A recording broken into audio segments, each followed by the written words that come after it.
Years ago, there was a man whose name all in the underworld feared like the boogeyman himself, capable of tanking explosions and walking straight at an armed squad with nothing but a metal pole.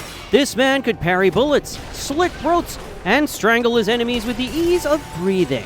When overwhelmingly outnumbered, his speed and agility allowed him to dodge even a storm of bullets, all without even losing the cigarette he smoked. This man was the legendary hitman Sakamoto Taro, the bane of all who'd go against him, and the unreachable idol to all who admired him. That was, until one fateful day, in a convenience store, this man, the legendary killer, who was the John Wick of anime, was finally defeated, not by an enemy attack, nor by assassination, but by the greatest weakness of all men, love. Sakamoto fell in love, retired from his job, got married, had a kid, and got fat. I mean, fair enough, I guess. Bro's living his best life, and he's already aura farmed enough for 5 generations anyway. Now, years later, a young man arrives at Sakamoto's, the mom and pop shop. The former legend has opened with his wife. Inside, the man himself watches alongside his wife and daughter as a little boy messes around with his toy bow and arrow. Unfortunately for the kid, that's exactly when some 2-bit thug enters the store and ends up getting splashed with the ink in the kid's school bag.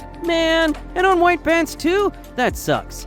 The ink isn't the only stain he has to worry about though, because just as he's holding up the kid and preparing to teach him a lesson, Sakamoto steps in. After grabbing the man's arm and stopping him, he proceeds to kill the man with just a pen.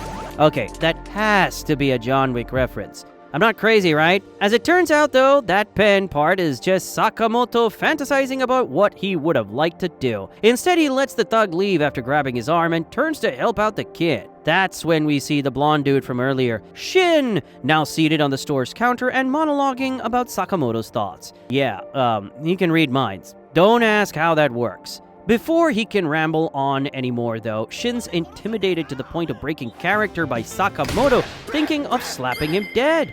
After that, the two sit at a table outside to talk while Sakamoto slurps on some ramen. While Shin talks, Sakamoto just thinks his answers, since the guy can read his mind, and the two get in a one-sided argument from Shin's side about him coming back to the business. At the same time, Shin's given a first-hand look at how his former senior's skills haven't decreased in the slightest even with his new physique. After that, he even gets to see Sakamoto's daily routine in this small-time neighborhood, acting as a pillar of the community and helping out everyone who asks with his unique skill set. After seeing his idol's new life, Shin convinces himself it's all part of a disguise, though even he realizes that's not true. Poor dude coped so hard, he came back to his senses. With a promise to come back later, Shin leaves for the day and heads to his car. There he proceeds to utterly cream himself, squealing like a fangirl over how amazing Sakamoto still is even after being out of the business for 5 years. That comes to a quick stop though, as he answers a call from the boss of his and Sakamoto's gang, informing him that if he can't bring Sakamoto back to the business, he has to kill him. Might as well ask the poor kid to fight God himself at that point. That night, Shin agonizes over his latest orders. But he knows that if he doesn't do it, the gang will just send someone else after Sakamoto. If it has to be done anyways, it should at least be by his hands. And so the next day, Shin arrives at the store, ignoring Sakamoto's family outside, other than a silent apology for what he's about to do. Inside the store, Shin greets Sakamoto and tries to catch him off guard with a silenced gunshot, only for the legend to deflect it by spitting a cough drop at the bullet. Yes, you heard that right. From there, it's all downhill for Shin, who's caught off guard over and over by Sakamoto's use of household items and snacks alongside his superior stealth. Eventually, Sakamoto knocks him clean out with a kick that sends Shin flying through half the store, reminding him just who he is. When Shin next awakens, it's in a bed in Sakamoto's home, greeted by his wife and daughter. Not only is he treated like a guest and a friend, he's fed by them as well, all while watching how happy Sakamoto is with the people he loves most. Moved beyond what words can describe, Shin leaves later with an unspoken apology and guilt when Sakamoto points at the store sign telling him to come again. That night, Shin meets his boss and the rest of the gang in an empty warehouse. Here, in a shocking display, he falls to his knees and begs for Sakamoto to be left alone, even going as far as to offer his own life to balance the scales. When the boss tells him, he accepts. However, Shin reads his mind and realizes he has no intention of leaving Sakamoto alone. With that, he leaps into action using his psychic power to predict the gang's moves and led them in a game of cat and mouse across the warehouse.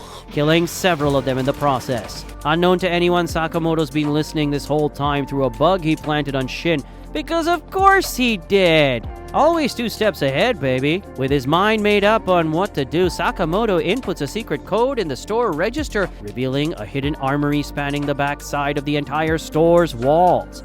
Out of this entire bunker's worth of weaponry, he only grabs a single stun gun and heads out. Back at the warehouse, Shin's luck finally runs out when he's caught off guard and shot in the leg. Right as things look dire for him, he's saved by the crackling of electricity as Sakamoto arrives, stun gun blaring all the 3 standing before Shin. From there, the battle is completely one-sided as Sakamoto uses nothing more than a pair of chopsticks to catch the bullet shot at him. He then proceeds to devastate the gang, moving with the grace of a man less than half his weight. And you know what? Just watch this scene. Words can't do justice to it.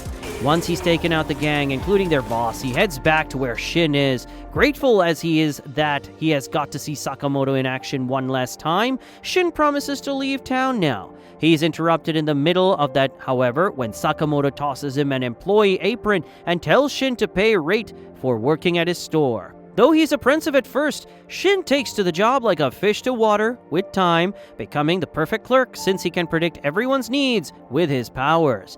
Though he's not sure if this is what he wants yet, it sure beats the hell out of his last job.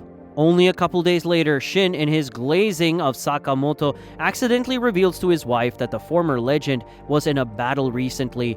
Quickly getting annoyed, Aoi warns her husband not to break their family rule, or she'll divorce his ass faster than he can say ramen. Later that day, Shin and Sakamoto head to the local Chinatown for some shopping, while the blonde bugs his boss about the family rule Aoi mentioned. Just as Sakamoto's warning him to drop it, he's forced instead to drop the pork buns he bought for his family when a girl quite literally drops onto him out of the sky. Lot of drops going on around here. While Sakamoto and Shin mourn the loss of the buns, a group of thugs pull up, clearly chasing after the girl who just appeared. The two watch, or at least Shin does, as the girl fights off her attackers with Tai Chi, making short work of them. Eventually, though, she's caught off guard in a grapple, leaving her defenseless against the incoming stab. Luckily for her, Sakamoto and Shin step in, the former cracking the knife apart with some tongs, while the latter knocks out the guy grabbing her. With that, she makes quick work of the ones left, just in time for another buttload of goons to show up. With them mistaking Sakamoto and Shin for her gang, the guys are forced to flee alongside her, dodging bullets as they go. As they leap across the rooftop, she explains to them that she's the heiress of a major mafia family, the Liu clan. She, Liu Shaotan, is the last of her family. Her parents have been killed when the same people after her now attacked them in the past, all for the key to their family vault, which was entrusted to her by said parents. Having heard her reasons for protecting the key with her life, Sakamoto declares that their shopping trip is cancelled. Instead, they're going to save this girl and have her repay them by making pork buns for them. Yep, totally equivalent exchange. Edward would be proud. Not. Before they can discuss the matter any further, however, Shin senses an incoming attack too late to warn Sakamoto, leading to him being kicked into a neighboring building with inhumane force. As Shin and Shaotan face off their two newest opponents, the Liu heiress explains who they are. Sonhee and Bacho, the twin contracted serial killers famous for their success rate, bloodlust, and psychopathy. Despite Shin's attempts to combat them, the twins prove too powerful, as he's pushed back and one of them appears in Shaotan's guard. Before he can land a hit though, Sakamoto shows back up, punching down on his bald head with such power that the roof they're standing on is shattered, landing them on the top floor instead. As the twins recover and stand up, Shaotan vows to never give up the key her parents died to protect. Not only that, but they die at these bastards' hands. As they egg her on further, telling her to focus on what's important, Sakamoto steps in. He grabs Shaotan and pushes her back before she makes a rash move, grabs the knife the twins threw at her, and declares that nobody has the right to tell someone else what's important. As Shaotan watches blood drip from Sakamoto's palm, she asks why, just why, he's risking his life to save her. Unseen by her, but very much so by Shin, this brings a very cherished moment to the forefront of Sakamoto's mind. A Christmas not long after he met Aoi, the day he truly gave up on his life as a hitman.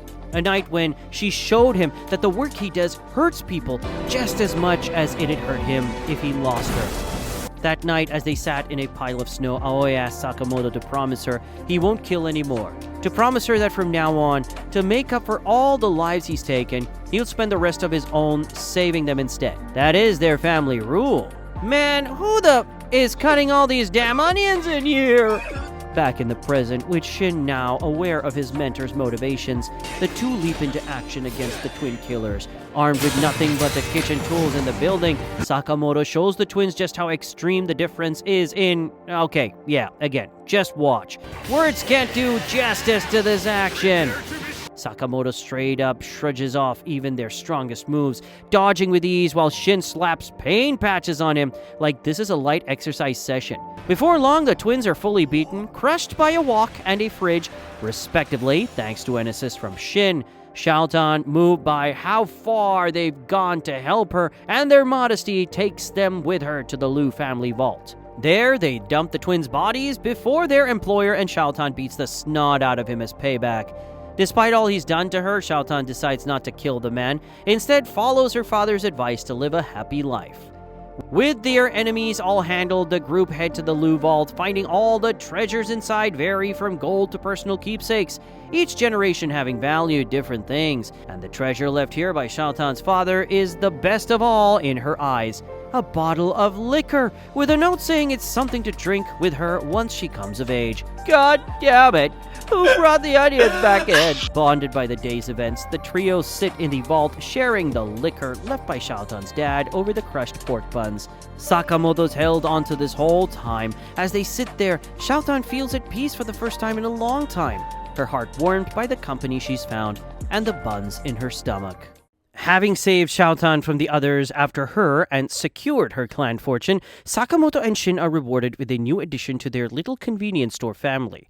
Unfortunately, where Shin is practically a better store employee than Hitman, Xiaotan, well, to put it as nicely as possible, she's absolute trash at the job. From showing up 2 hours late to stuffing stuff in random shelves and ruining the stuff she's stocking, the girl might actually be making the store a loss. Naturally, this causes quite a bit of bickering between Sakamoto's #1 fanboy and the spoiled heiress. Growing annoyed with Xiaotan's ineptitude at anything other than being a thug, Shin tells Sakamoto they've got to fire her ass immediately. As the two employees once again start arguing, something shocking happens. Sakamoto actually speaks. Not just a little either at that. He tells them both off for being mean to each other, orders them to apologize, and even laughs at their shocked reactions as he walks away. As Sakamoto continues to yap on in a completely "how do you do, fellow kids" kind of tone, the employees are given yet another shock. Another Sakamoto at the store's entrance. True to the real Sakamoto's usual stoicism, this new Sakamoto just walks past the first one, takes a seat at the cash register, and starts reading the paper. Once again speaking more than Sakamoto usually does, the first one suddenly attacks the sitting one, only to be countered easily and held at knife point. I guess we know who the real one is now. I mean, if it wasn't already obvious. Speaking for the first time today, the real Sakamoto identifies this clone as Nagumo, a former ally of his form when they were both hitmen with the ability of transformation, and more importantly to his employees, a total habitual liar who annoys the crap out of them. After the kids are done beating the crap out of Nagumo, he explains that he came here to tell Sakamoto about a 1 billion yen bounty that's been placed on his head. Unlike everything else, he said, this is actually true. How can they be sure? Well, just moments later, a pizza delivery guy walks into the store. And as Shin's mind reading and the guy's own endless yapping reveal, he's the pizza hitman, here to claim Sakamoto's bounty. Yes, he did just call himself that. Between that and how easily Nagumo takes him out while being held hostage, that'll be an instant -1 billion aura. With Nagumo's warning delivered about even more dangerous hitmen coming for Sakamoto soon, the cheerful young man heads out. Meanwhile, back in the store, Sakamoto finds a hidden camera in his store placed by an organization of hitmen named Dondenkai. Inside Dondenkai's meeting room, the scrubs are yapping about how big of a threat Sakamoto really is, when the legend himself suddenly speaks straight into the camera, shocking them all. In as little words as possible, he warns them to stay away if they want to live, and proceeds to shoot the camera dead. Later that evening, Sakamoto and Shin are discussing Nagumo's warning and how they should lay low for a while when Aoi and Hana pull up, as Sakamoto soon realizes, with no small amount of panic, He forgot all about his promise to take Hana to the amusement park tomorrow. Pfft, so much for laying low. And so the next day we see Sakamoto and his minions suffering through the horror that is amusement park rides, while his wife and daughter practically glow with joy. You know what? That's worth it. Seeing this, Shin takes Xiaotan to the side and talks to her extra seriously. Today, no matter what, the two of them have to protect Sakamoto's family outing. With this in mind, the pair follow from a distance while Shin spreads out his psychic abilities so he can sense anyone with killing intent near them. Sure enough, he manages to sniff someone out just moments later, disguised as a janitor. Completely clueless that he's been spotted and Sakamoto's been warned, the janitor approaches his bounty target and pulls out a blade once he's right behind him. Unfortunately for him, the big guy's just built different and proceeds to knock him out with a simple pen to the chest, never even turning to look at the janitor. Can't go a full episode without a John Wick moment after all. His would-be assassin, dealt with, Sakamoto, heads over to his family while his minions cart away the janitor's unconscious body. Unseen by any of them, another hitman's been watching all of their actions so far. With what he's seen and the files he has on all of them, he's able to hide from Shin's mind reading altogether by silencing his thoughts. Thanks to this, the hitman's able to sneak right onto the same roller coaster as the gang, without them realizing a thing. Soon after the roller coaster actually starts up, though, Xiaotan manages to spot the hitman because of his suspicious appearance and behavior. Because, common sense works just as well as mind reading sometimes. As the roller coaster slowly reaches its peak, Shin warns Sakamoto about the hitman, which allows him to block the guy's bullet with his glasses. Because, of course, those are bulletproof. Leaping into action before Sakamoto's in any more danger, Shin shoots off the safety bar on his seat and quite literally leaps out of the roller coaster right as it reaches a massive loop. In what might be the coldest moment of the anime so far, for someone other than Sakamoto, Shin falls through the loop and uses the free fall to get on top of the hitman, and all while landing back perfectly on the roller coaster. With perfect aim, he shoots the stitch-necked hitman's safety bar off as well, knocks his gun away, and jumps off the roller coaster with him. After landing on the tracks at a lower level, Shin and Stitches face off, worried by how he can't read this guy's mind. Shin is caught off guard and hit with a throwing knife while hopping over the incoming roller coaster. Even worse, the knife turns out to be poisoned, quickly dulling Shin's senses and basically blinding him. Even in this state, though, he doesn't slack off on his eternal duty of glazing Sakamoto. He yells back at the hitman's rant about how Sakamoto's got more to live for now than ever, which is why he can't lose. Ignoring Stitch's taunts after that, Shin gets into position for an extra risky maneuver. As soon as the next roller coaster comes barreling across the tracks, Shin hops up again. Except this time he barely gets any height, choosing instead to land on the coaster. Then, using its extreme forward speed, he flies at Stitches, grabs him, and proceeds to enter a hand-to-hand fight. As he struggles to defend himself at such short range and with his blurred vision, Shin reaches out with his powers as much as he can, looking for any way out of this. And in an almost poetic turn of events, Hana's voice is the one that reaches him. A plan quickly forming in his head, Shin dodges Stitch's next few slashes and leaps straight off the roller coaster with him, crashing them into the nearby stage play. As the dust from their landing clears up, Shin reveals that he's put on the outfit of the park's mascot. Better pray Bulma doesn't sue him for stealing her hairdo. Annoyed by Shin's sudden confidence more than anything, Stitches is in the middle of mocking him when out of nowhere, the bunnyman punches his teeth straight in. Shocked and confused by Shin's sudden speed and senses, Stitches moves to take things more seriously and rushes at him. Unfortunately for him, every single move he makes is effortlessly dodged, countered, and punched by Shin. Unseen and unheard by all but Shin himself, this is all thanks to Sakamoto, who's watching the fight play out from inside the stage play's audience. Thanks to his mind reading, Shin's able to hear Sakamoto's thoughts as the older man guides his movements throughout the battle. With the two working together in perfect sync, Shin absolutely destroys Stitches, leaving him floored as to how the hell this is happening. In his rage, he slashes straight through Shin's outfit with his knife, only to be caught by surprise even more. This whole time, Shin's had his eyes closed completely, depending entirely on his mentor's guidance and absolute faith. And so in one final move, Shin knocks Stitch's spark out, leaving him unconscious on the stage floor. While the crowd cheers out for the amazing display, Shin locks eyes with Sakamoto, the two of them exchanging a small smile and nod. Together, the little family of Sakamoto's store has made it through yet another day.